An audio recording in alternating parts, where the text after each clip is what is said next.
I vostri commenti su YouTube o sul server Discord mi hanno sempre fatto pensare che non sempre riesco a farmi le domande che probabilmente mi fareste voi, perché ovviamente io so già usare queste cose, vado in automatico e purtroppo tante cose posso darle per scontato, ma ovviamente è normale. Perciò ho pensato di creare una nuova, chiamiamola, rubrica. Se questa cosa magari piacerà, potrò portarla avanti e sperimentarla anche in altri modi.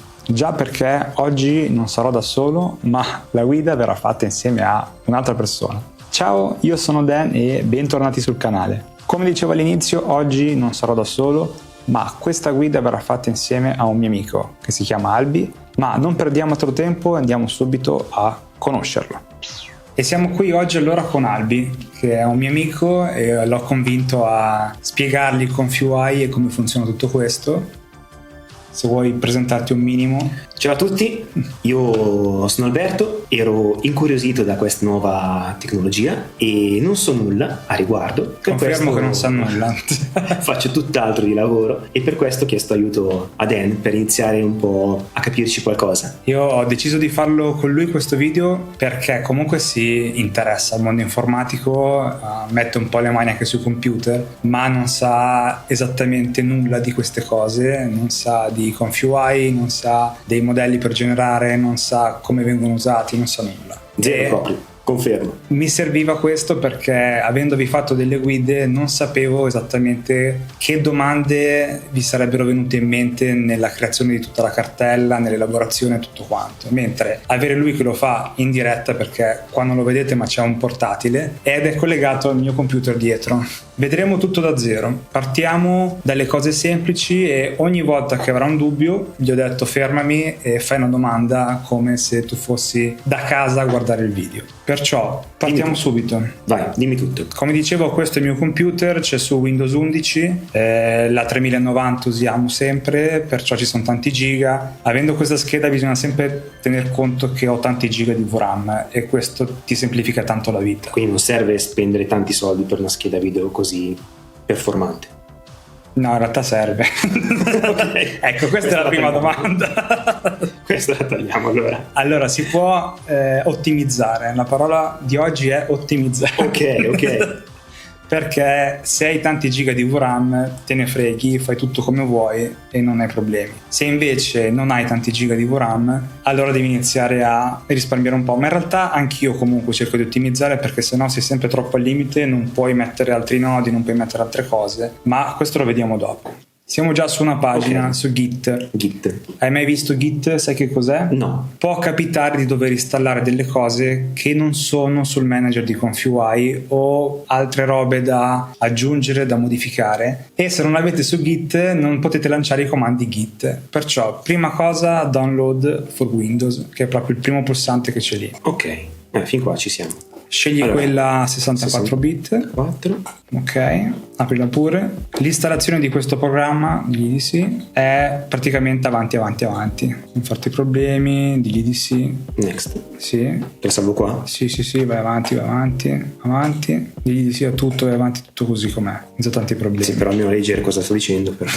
No, vabbè. In realtà stiamo prendendo una residenza multiproprietà e do il consenso a tutto, va bene. Esatto. Computer tuo. Ovviamente io Git lo uso solo in questo modo, perciò se qualcuno ha delle necessità più avanzate si ferma a guardare le varie opzioni e le modifica di conseguenza, ma a noi quello che ci serve è poter lanciare i comandi Git. I comandi Git servono soprattutto quando si ha a che fare con un sito che si chiama GitHub.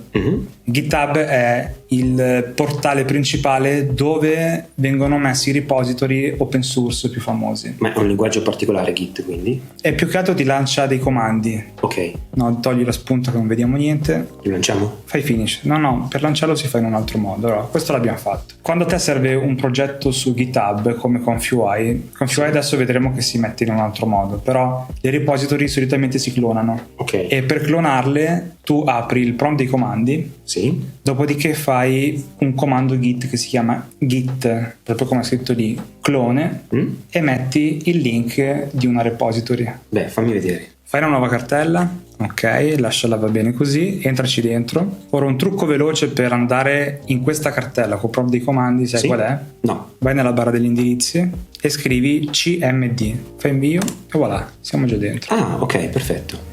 Qua, se noi dovessimo clonare un repository, che significa che gli cloni tutto quello che c'è in quella repository particolare di GitHub, sì. Fai proprio git, scrivi, staccato, clone, staccato, ora ti serve il link di quella repository. Beh sì, giustamente. Cloniamo la mia repository di workflow di ConfUI. Dove c'è code, clicca di fianco, vedi che c'è il link con i 2 quadratini. Questo, copia. Copia. Adesso riapri il terminale che avevi aperto sotto, fai incolla, basta che fai tasto destro, ok. Adesso se fai invio, lui controlla, clona tutto quello che c'è su questo repository e se apri la cartella hai esattamente tutto quello che c'è nel mio repository.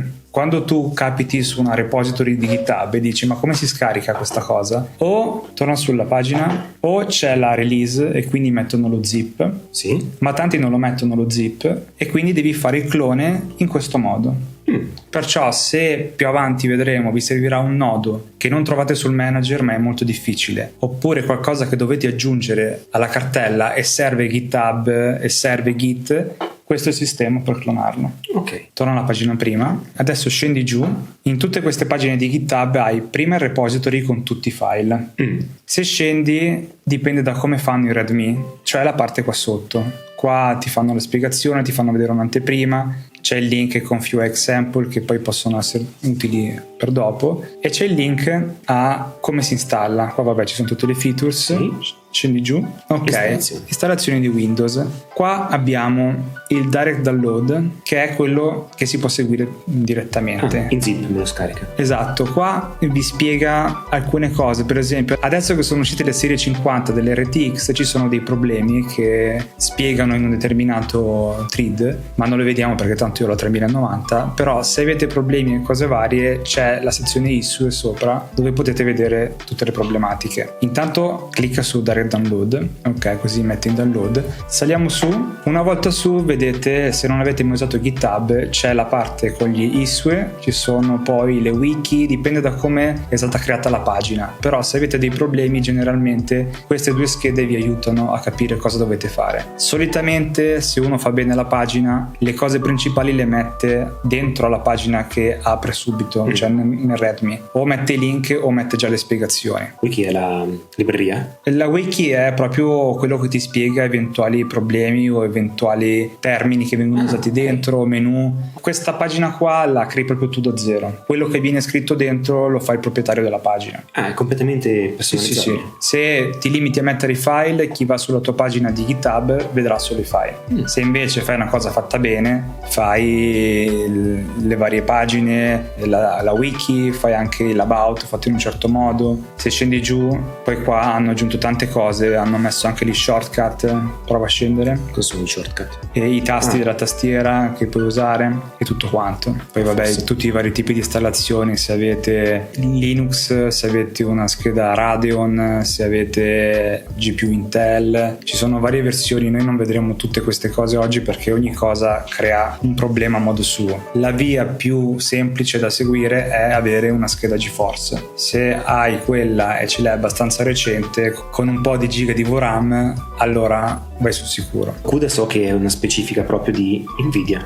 Sì. È una cosa che sono vincolato, cioè è meglio avere? Allora, come dicevo prima, è meglio avere una GeForce proprio perché sfruttando i CUDA riesce a elaborare in modo un pochettino migliore rispetto alle Radeon, in alcuni casi anche pesantemente meglio, e in più anche i software sono più ottimizzati. Ma i CUDA sono compatibili con le GeForce, fai conto dalla serie 8008, è abbastanza vecchia come serie, perciò quasi tutte le GeForce attuali lo fanno, anche quelle professionali. Non dovete avere una scheda video professionale per far girare questa web UI, potete avere anche una GeForce 1660 mi sembra si chiamava, che costava pochissimo, però ovviamente avete pochi giga di VRAM e il modello quando parte viene caricato in VRAM. ConfUI riesce a dividerlo un po' sulla VRAM e un po' sulla RAM di sistema, però quando va sulla RAM di sistema tutto si rallenta. Allora andiamo però a vedere l'installazione. L'abbiamo scaricato il file. Sì. Quindi vai sul desktop.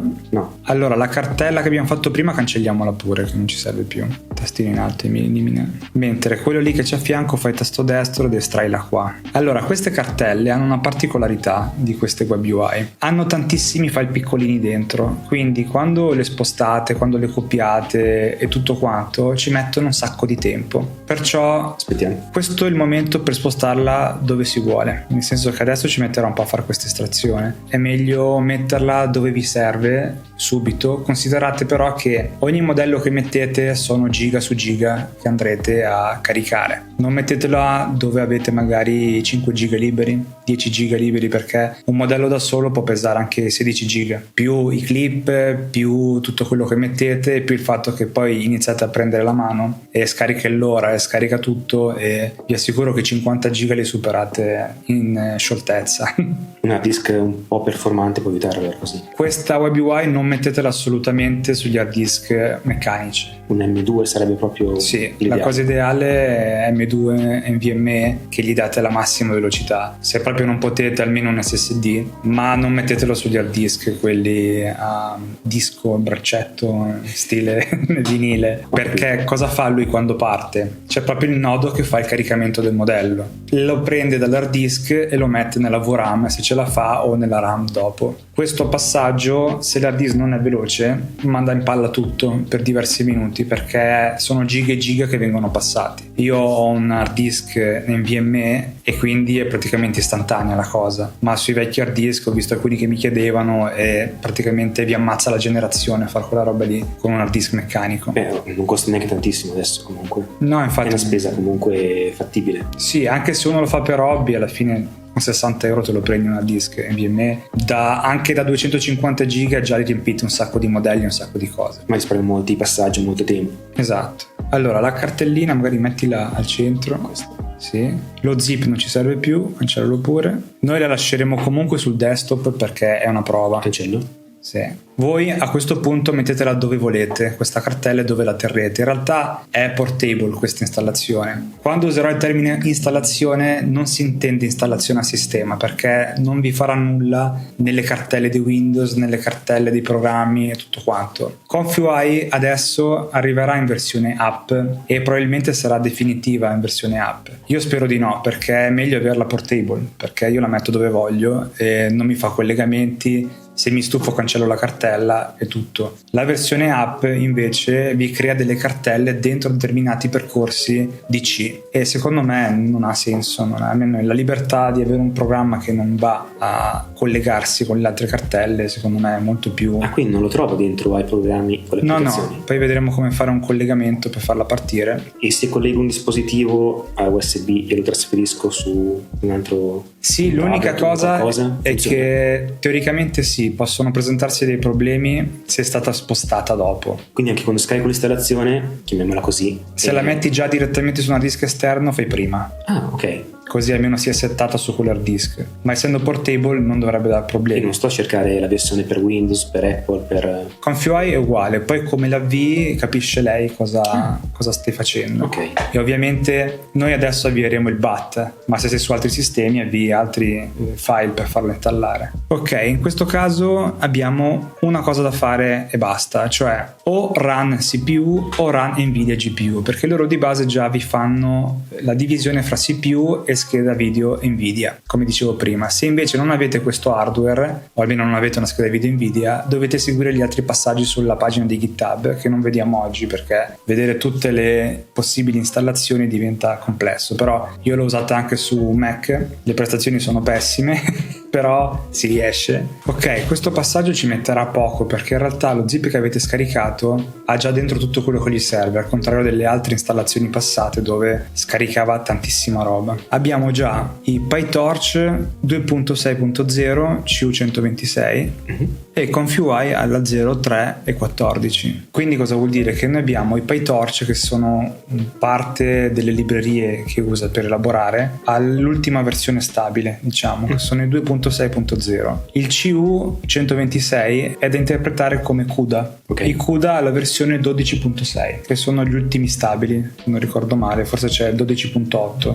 più recente. Ma quando l'apro in avvio scarica aggiornamenti, fa qualcosa? Lei da sola non fa niente, adesso vediamo come aggiornarla. Serve sapere questo perché alle volte si possono avere problemi sui PyTorch che si hanno su e sulle versioni, perché non tutte le GeForce possono far andare determinati tipi di CUDA, soprattutto se sono molto vecchie, non è detto che vadano i 12.6. Quando finisce lui automaticamente ci apre ConfUI perché c'è il lancio automatico. Sì. Adesso noi di base non abbiamo custom node se non i suoi ufficiali. Se tu apri ConfUI ci troviamo in questa situazione. Questa è ConfUI. Ah, me lo apri nel browser? Sì, automaticamente, perché è una web UI. Lui, tramite la cartella che ha creato, ti permette di utilizzarlo online. Online Ok. comunque non è connesso a internet. Le cose che può fare connesso a internet sono quelle che gli chiedi tu. In questa situazione non hai il manager, non è già installato. Perciò qualsiasi cosa che andresti a fare dovresti usare il git clone. Quello di prima. Esatto, perché non hai nodi, lui ha solo i nodi suoi ufficiali. Il manager però ci semplifica tantissimo la vita, perciò cosa facciamo? Li mettiamo sul manager. Chiudi il prompt dei comandi che hai aperto, perché qualsiasi modifica che vai a fare è meglio chiudere il prompt perché così non è in esecuzione.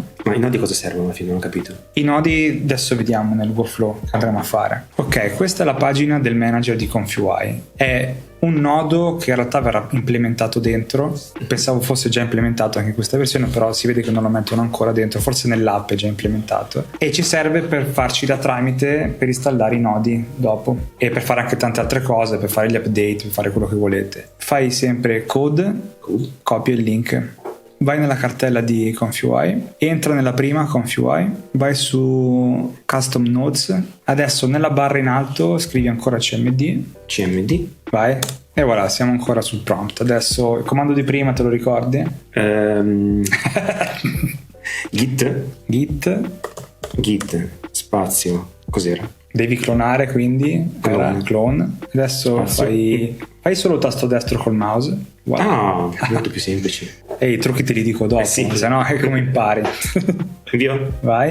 E lui ti sta clonando il repository di ConfUI Manager dentro la cartella dei nodi. Ok. Quindi diventa automaticamente un nodo. Se tu apri la cartella dei nodi, qua la cosa semplice è che se volete disinstallare un nodo, al di là di passare dal manager poi dopo, potete farlo anche da qua. Se lui adesso cancellasse la cartella ConfUI Manager, avrebbe tolto il nodo. Non ci sono collegamenti, non ci sono altre cose. È così la cartella di ConfUI e di tutte queste web UI che installate. Ora, devi rilanciare ConfUI. Sali su fino a Windows Portable. Se tu adesso fai un tasto destro su Nvidia GPU, ok, fai copia, il secondo pulsantino, vai sul desktop, ok, fai il tasto destro a fianco, fai incolla collegamento, mettiglielo lì vicino. Ora se questo lo rinomini e lo chiami come vuoi tu, per esempio ConfUI, Tutto devo lasciare magari qualcosa di fine come punto. no, con la Y, senza la I. Manco so di cosa stiamo parlando. Confi Oui. Allora spiego il perché. Qua davanti, nonostante io abbia denigrato i Mac a tutto spiano, abbiamo un Mac che questo Mac è collegato al mio computer dietro, e i Mac hanno una tastiera che sarebbe da prendere e buttar via. Tanti piace, a me io non riesco a scrivere su questa tastiera, non lo so, mi sento un handicappato quando scrivo. Ora il prompt chiudilo perché l'abbiamo fatto col prompt aperto, perfetto. Ok, adesso fai doppio clic su quello, così questo collegamento lo mettete dove volete voi. Ok, adesso ci sta facendo il passaggio iniziale, tutti i vari controlli, e vede se gli manca qualcosa. Quando vi dice che c'è una nuova release del pip è il programma, diciamo, che usa per installare i pacchetti Python. Ok. Non è un problema lasciarlo non aggiornato, altrimenti seguite quello che vi dice lui ed è quel passaggio lì, ma non vi cambia praticamente niente. Ok, ce l'ha riaperto, adesso vedi che c'è il tastino manager. Questo è nuovo. Esatto. Se tu ci clicchi sopra abbiamo questo menu e questo è il fulcro di ConfUI. Questo nodo è il fulcro di ConfUI. Praticamente cosa ci permette di fare? Tante cose, ma quelle principali quali sono? Il Custom Node Manager, e cioè dove puoi installare i nodi senza andare a cercarteli su GitHub e impazzire su come metterli, lista missing custom nodes che vedremo dopo, il model manager e l'update all. Essenzialmente sono questi che servono, oltre al changelog che sarebbe dove ti mettono le notifiche notizie su cosa hanno aggiornato con la nuova versione. Ecco, una cosa interessante è guardare sempre questi valori, perché così capite la guida che state guardando se la vostra ConfUI è aggiornata allo stesso modo. Se tu vai in fondo al changelog, al di là di tutto quello che scrivono, scendi proprio giù, vedi che c'è una data. Se la data che è riportata è di un mese fa, ovviamente la tua ConfUI non è aggiornata. Se invece è recente, non proprio lo stesso giorno, ma comunque nei giorni vicini, ci sei vicino. Conviene sempre buttarli in occhio. Esatto. Adesso quello che possiamo fare noi è iniziamo a fare un qualcosa che vada bene per generare con Flux. Vediamo una cosa semplice. Ma prima guardiamo l'interfaccia. Allora fai close. ConfUI si basa sui nodi. Te hai mai usato un programma che si basa sui nodi? No. E allora chiudiamo il video qui. Finito. Esatto. Il nodo cos'è? Un blocco che si collega. Usavo il mul. No, beh, quelli sono altri tipi di nodo. Adesso non è che basta che si chiama nodo. Non lo so. Non lo so. Nodo nei capelli è la stessa cosa. Solitamente il workflow parte da sinistra per andare a destra, però in realtà tanti lo mettono come vogliono loro. Ma se guardiamo i punti di collegamento sono in ingresso a sinistra e in uscita a destra sempre. In lettura, come... Esatto, io solitamente li faccio così workflow. Tanti li mischiano tutti insieme, ma secondo me sono solo per creare confusione più di quella che c'è. Direi che lasciamo già quella che c'è. Questo è il workflow che ti crea di base. Cancellalo tutto. In che senso? Per selezionare tutto vai indietro con la rotella, adesso con CTRL schiacciato seleziona tutto e fai cancel, perché partiamo da capo, così almeno capisci un po'. Intanto guardiamo un attimo l'interfaccia intorno che non la stavo dicendo. Allora, in alto a sinistra abbiamo workflow, che qua cliccandoci sopra puoi crearne uno nuovo, puoi aprire quelli che hai già, puoi guardare i template, puoi salvarli, tutto quanto. Ogni singola celletta, esatto, non so come si chiama. Edit, i nodi sono quelli di prima. Ok, ho capito tutto. Esatto, quelli che vedevamo prima sono i nodi. Okay. Si crea ogni singolo nuovo nodo, quindi. No, questo è proprio il workflow. Il workflow è il flusso di lavoro. Un insieme di nodi collegati assieme è un workflow. Ok. Il nodo da solo è un node. Però io faccio nuovo, creo una celletta di quelli. Crei una nuova scheda, perché qua puoi fare più workflow e puoi fare più generazioni una alla volta in base ai workflow, perché se tu clicchi più fai un nuovo workflow, puoi lavorare su più workflow insieme e puoi copiare i nodi da un workflow all'altro. Sì, però mai farli elaborare insieme. Non puoi, no. Quando fai il QE sarebbe il elabora. Mi disattiva gli altri nodi. Lui parte con la scheda dove hai il workflow attivo e lì ti fa l'elaborazione in particolare. Cioè, se passi alle altre schede puoi vedere gli altri workflow, ma l'elaborazione te la sta ancora facendo sull'altro. Meglio finire di fargli l'elaborazione. Poi hai questi altri menu a fianco a sinistra dove c'è le code di elaborazione, in poche parole. Sì. Prova a cliccare. Adesso non vedrei niente perché non c'è niente. Sono vuoti. Perché puoi mandare più elaborazioni insieme e poi finita una ne fa un'altra, oppure puoi dirgli subito elabora per tot volte. Poi posso avere diverse workflow aperte. Sì, e lo mandi in elaborazione, esatto. E ne fa una alla volta. Poi la libreria dei nodi che ti fa vedere quelli già presenti. Sì. A questa libreria ci accedi sia così oppure dallo spazio vuoto fai tasto destro, add node, il primo, e qua hai tutta la libreria, che è la stessa che qua. Oppure terzo modo. Cosa sono queste cose? Sono i nodi di prima, quelli già inclusi di base. Con audio, settaggi vari. Esatto. Se fai invece doppio clic, ok, hai la stessa cosa ma è una ricerca visiva, quindi vedi com'è il nodo che stai cercando. Ok. Guardiamo il terzo ed è i modelli disponibili.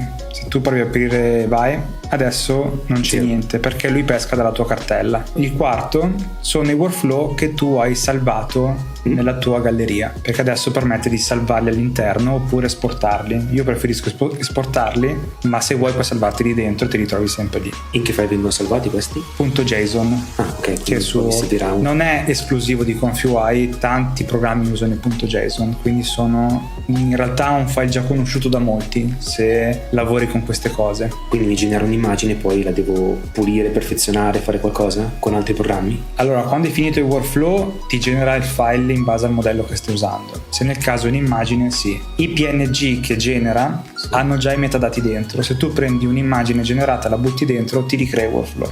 Ok. Però questi sono proprio workflow e basta, sono .json. Allora adesso chiudi questa ricliccandoci sopra. Cosa ci serve per partire? Ci serve il caricamento del modello, quindi fai doppio clic e il primo nodo ci serve. Cerca load, scrivi proprio load. No, lì non è che è messo in ordine di importanza o di cosa, lui te ne fa vedere alcuni e basta. I modelli vengono chiamati checkpoint, load checkpoint. Adesso lo facciamo in modo molto generico, poi vediamo per Flux in particolare. Ti dà già colore, posso cambiare tutto? Sì, questo lo vediamo nello step dopo. Allora, ti dà già delle informazioni, e cioè il model, i clip e il VAE, cioè esce in questo modo, però lui ha anche ragione, ci dice ma che cosa carico? Sì. Se non c'è il modello, cosa carico? Ok. Perciò abbiamo bisogno del modello. La sua cartella è vuota, adesso torna sulla cartella di ConfUI che abbiamo fatto prima. Sul desktop. Sì.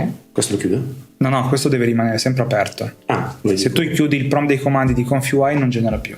Ok, buono sapersi. Allora, apri quella cartella, la sua cartella vera è la prima, ConfUI, perché qua ha tutti i file per farlo funzionare con Python, ma la cartella di ConfUI è questa. Sì. Qua se vai in Models hai tutte queste cartelle che si dividono in base ai modelli che tu vai a caricare. Un modello generalmente ha 3 cose che lo compongono: il modello in sé, i clip e il VAE. Spiegami meglio. Allora, sono 3 parti che servono per l'elaborazione. Alcuni modelli hanno già dentro tutto, quindi non hai bisogno di andare a pescarti i clip e il VAE. Questo succedeva con Stable Diffusion inizialmente, con la 1.5, con XL. Siccome i modelli erano abbastanza piccoli, mettevano tutto insieme. Ok. Adesso con Flux le cose si sono divise e alla fine si è visto che è meglio gestirle così, è più comodo perché puoi cambiare modelli, mantieni i clip, mantieni i VAE. Noi quindi abbiamo bisogno di scaricare prima il modello di Flux, poi i clip che servono, nel caso di Flux sono 2 clip, e il suo VAE. Perciò apri ancora il browser. Il discorso qua è legato essenzialmente alla scheda video che stai usando. Flux 1 si divide in 2 modelli, cioè Flux 1 Dev